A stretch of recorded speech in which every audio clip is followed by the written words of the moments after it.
Welcome friends at educational academy 07 के इस YouTube channel में आप सभी दर्शकों का बहुत बहुत स्वागत है।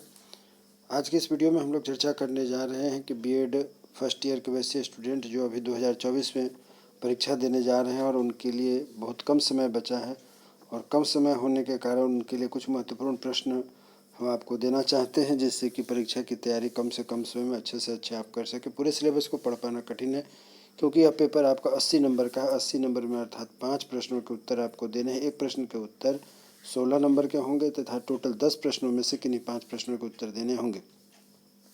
तो चलिए वीडियो को शुरू करते हैं और इसमें आप सभी दर्शकों का पुनः एक बार स्वागत करते हैं। तथा आज जैसा कि मैंने बताया कि आज हम लोग चर्चा करने जा रहे हैं बीएड फर्स्ट ईयर के C2 पेपर अर्थात जिसे हम contemporary India and education examination 2024 सत्र 2023-25 के प्रशिक्षुओं के लिए आज का पेपर बहुत ही महत्वपूर्ण है। तो आपका पहला प्रश्न जो पूछा जाता है वह टिप्पणी के रूप में पूछता है। टिप्पणी के रूप में आपसे प्रश्न पूछे जाएंगे, उसमें से आपको किन्हीं 4 प्रश्नों के 4 टिप्पणियों की व्याख्या करनी होती है। इसलिए मैंने 4 की जगह थोड़ा सा ज़्यादा लिया हुआ है, जिससे कि आप उसमें से कुछ छांट करके तैयारी करेंगे जो आपकी परीक्षा के लिए काफ़ी हेल्पफुल रहेगा।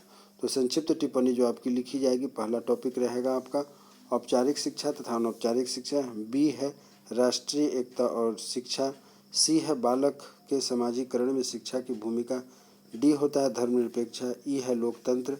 एफ है समानता। जी है अवरोध एवं अपव्यय। उसके बाद नेक्स्ट है जी के बाद एच ऑपरेशन ब्लैक बोर्ड। आई में है आपका शिक्षा और दर्शन और एच आई के बाद जे में पड़ जाता है शिक्षा अधिकार अधिनियम। तो इस प्रकार से आप देख रहे हैं संक्षिप्त टिप्पणियों के लिए इतने सारे टॉपिक है, आपको 4 टॉपिक पर लिखने के लिए दिए जाएंगे। तो पहला प्रश्न इस प्रकार से आप देख रहे हैं कि टॉपिक पर आधारित होगा।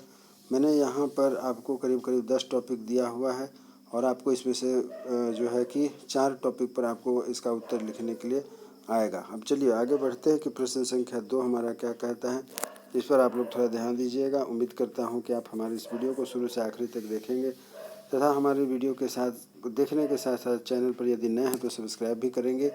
चलिए आगे बढ़ते हैं कि प्रश्न संख्या 2 है जो मैंने आपकी इस परीक्षा के लिए सूटेबल पाया है, वह है कि शिक्षा से आप क्या समझते हैं। शिक्षा के लिए दार्शनिक आधार की आवश्यकता की विवेचना करें। शिक्षा से आप क्या समझते हैं। शिक्षा के लिए दार्शनिक आधार की आवश्यकताओं की विवेचना करें। प्रश्न संख्या 3 है गिजू भाई के शैक्षिक विचारों या नई शिक्षा नीति के शैक्षिक पहलुओं पर आप विचार करेंगे। अभी 2020 के बाद से नई शिक्षा नीति पर विशेष फोकस किया जा रहा है, इसीलिए आपको इन दोनों तरह के प्रश्नों से मिला करके प्रश्न दिया गया है कि गिजू भाई की शिक्षा की जो विचार है उस पर फोकस करेंगे या फिर नई शिक्षा नीति जो शिक्षा पहलू इस पर आप विचार करेंगे। चलिए प्रश्न संख्या 4 कहता है कि विवेकानंद अथवा श्री अरविंदो के शैक्षणिक गतिविधियों एवं विचारों की विवेचना करें। किसी दोनों में से किसी एक भारत के जो मनोवैज्ञानिक हैं शिक्षाविद हैं उसमें से आपको पूछा जाना चाहिए विवेकानंद या फिर श्री अरविंदो के शिक्षा नीतियों के बारे में आपको और उनके विचारों के बारे में आपको विवेचना करना है। 5वां प्रश्न है कि रूसो और फ्रॉबेल ये दोनों विदेशी मनोवैज्ञानिक हैं।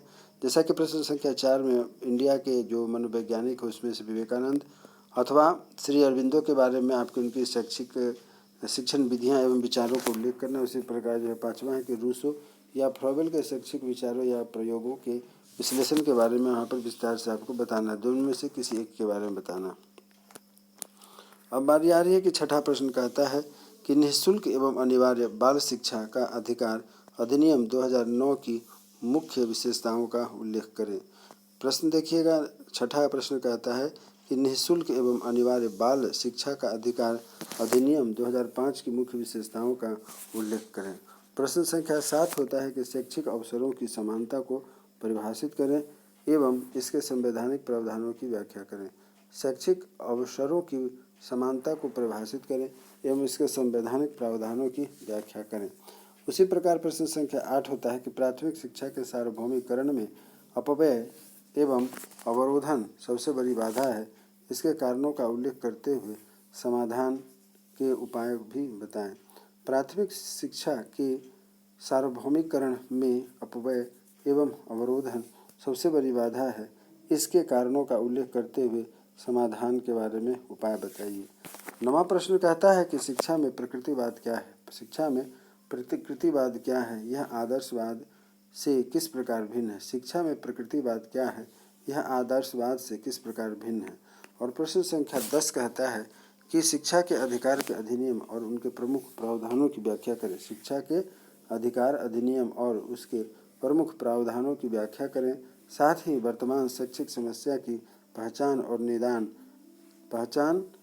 और निदान करने में दर्शन और शिक्षा किस प्रकार एक दूसरे से सहसंबंध है, स्पष्ट करें। फिर से सुन लीजिएगा एक बार। 10वां प्रश्न कहता है कि शिक्षा के अधिकार अधिनियम और उसके प्रमुख प्रावधानों की व्याख्या करें, साथ ही वर्तमान शैक्षिक समस्या की पहचान और निदान में दर्शन और शिक्षा किस प्रकार एक दूसरे से पूरक हैं, संबंधित है, इस पर स्पष्ट करें।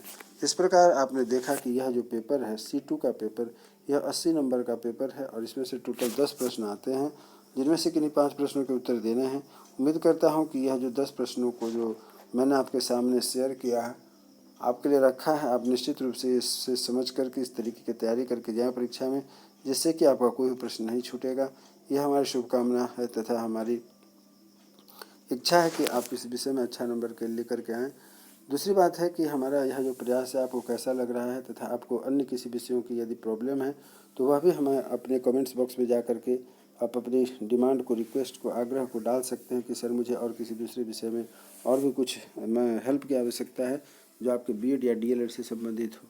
यही उम्मीद, शुभकामना है कि आप अच्छे अंकों के साथ डीएलएड बीएड पास करें तथा हमारे साथ वीडियो में बने रहें और चैनल को देखते रहें, लाइक शेयर सब्सक्राइब करते रहें। हमारे साथ आप बने रहें, इसके लिए बहुत बहुत धन्यवाद।